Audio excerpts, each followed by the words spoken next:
La retraite est pour tout professionnel une étape importante dans son parcours de vie.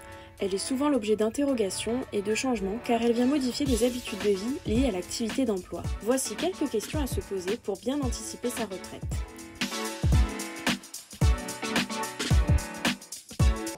Il y a plusieurs solutions en termes d'habitat pour les personnes en situation de handicap. C'est aussi lié à leur situation d'autonomie. Plus une personne en situation de handicap est autonome, et plus elle peut être dans un logement dit ordinaire. Et puis, à partir du moment où elles le sont un peu moins, elles ont besoin d'un accompagnement. Ça peut être quelquefois dans des colocations, dans des structures qu'on appelle des habitats partagés ou des habitats inclusifs, où il y a ponctuellement une intervention de professionnels. Et puis, il peut y avoir, pour les personnes les moins autonomes, des structures collectives, des foyers d'hébergement, des foyers de vie, où là, à un moment donné, les personnes accompagnées sont en collectivité, parce que c'est quelquefois aussi quelque chose qui leur convient, et avec une présence de professionnels en quasi-permanence. Alors qu'est-ce que c'est qu'un habitat inclusif ? C'est un habitat où dans le même endroit, on va à la fois avoir des personnes seniors avec des jeunes, des personnes isolées avec des familles, des personnes en situation de handicap et des personnes valides. Donc des personnes qui a priori sont très différentes et qui vont être amenées à vivre ensemble et à partager des choses ensemble.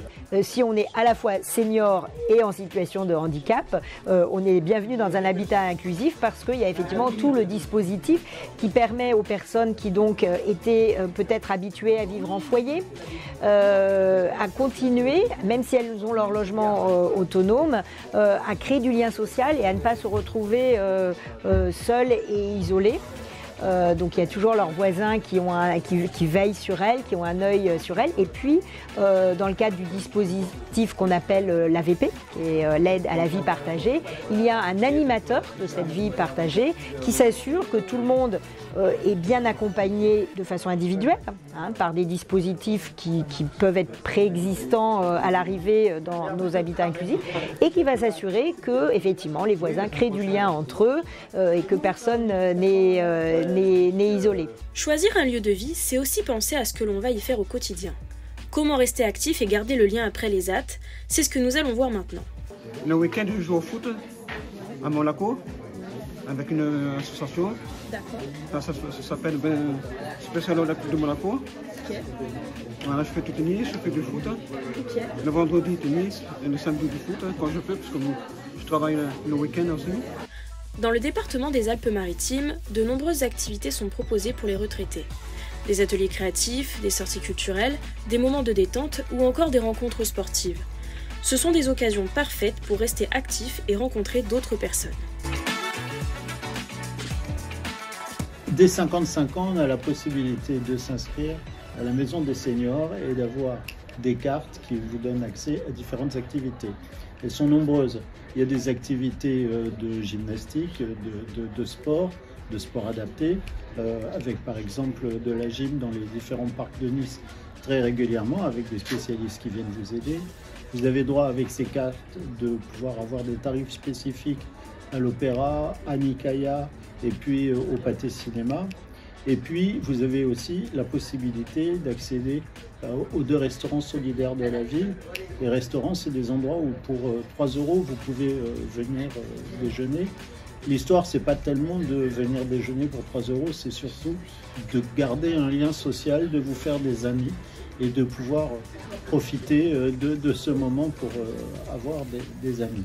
Il y a aussi, évidemment, toutes les activités qui sont offertes par les Anima Nice. Il y en a une vingtaine à peu près sur Nice, dans tous les quartiers. Et dans les Anima Nice, il y a beaucoup d'animations qui sont proposées, des ateliers divers, nombreux et variés. On peut y faire du sport, on peut y faire des activités manuelles, on peut faire du théâtre, de la danse, de la peinture, de la couture. Tout ça, c'est aussi dans la volonté d'avoir des liens sociaux et de ne pas se retrouver isolé. Rester actif, c'est aussi prendre soin de soi.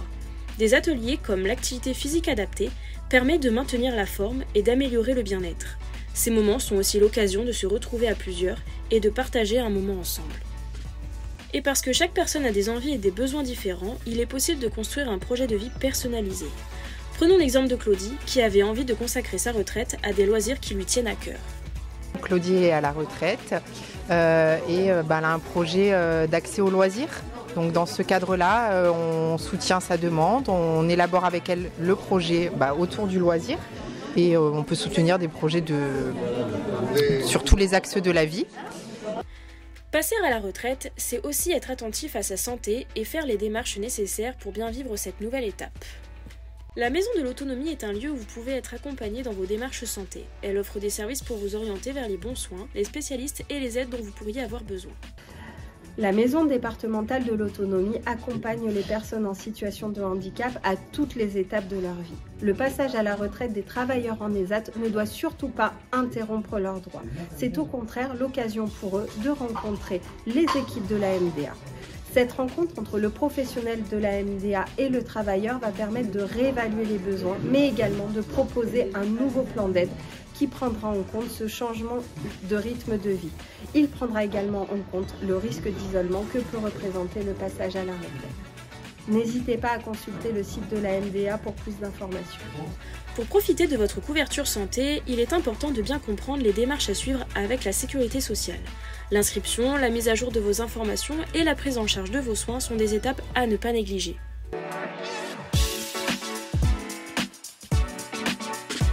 Pour la préparation à la retraite, où les salariés des ESAT rencontreront des conseillers retraite pour une sorte de pré-liquidation de leur futur dossier de retraite, pour l'étude de leurs droits, et action sociale pour présenter aux futurs retraités actuellement salariés des ESAT tous les dispositifs d'accompagnement de la CARSAT, qu'il s'agisse d'actions collectives, d'aide au voyage, d'accompagnement sur le logement. En règle générale, la CARSAT transmet les informations à la CPAM, ce qui permet à l'assuré de ne pas avoir de démarche à faire personnellement, mais il aura juste à mettre à jour sa carte vitale dans une pharmacie.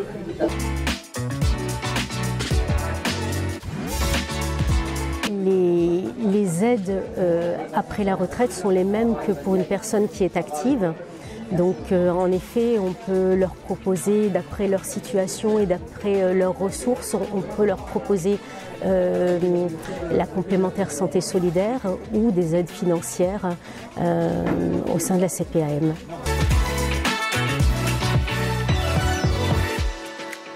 Dans le cadre des difficultés d'accès aux droits et aux soins, en fait, la MAS, donc Mission Accompagnement Santé, peut venir en aide à ces personnes en difficulté. Le but, en fait, c'est de faire un état des lieux du dossier administratif de l'assuré, de voir s'il éprouve des difficultés à obtenir une carte vitale, à trouver une mutuelle, et je suis là pour l'accompagner.